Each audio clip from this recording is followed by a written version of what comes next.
সম্প্রতি সোশ্যাল মিডিয়ায় ভাইরাল হয়েছে একটি ছবি, যেখানে দেখা যাচ্ছে জনপ্রিয় অভিনেতা দেবকে একটি অফিসে বসিয়ে জিজ্ঞাসাবাদ করা হচ্ছে।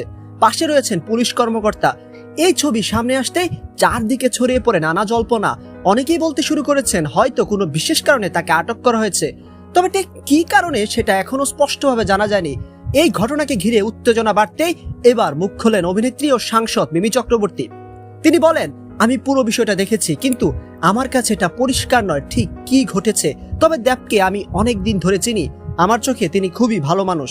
মিমি আরো যোগ করেন, আমার মনে হয় না তিনি এমন কোনো কাজ করতে পারেন যার জন্য তাকে এভাবে আটক করতে হবে। হয়তো কোনো প্রশাসনিক বিষয় কিংবা কোনো ভুল বুঝাবুঝির কারণেই এই পরিস্থিতি তৈরি হয়েছে।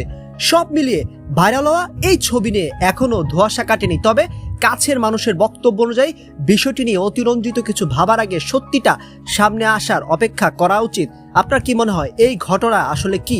আপনার মতামত কমেন্টে জানাতে ভুলবেন না। ধন্যবাদ।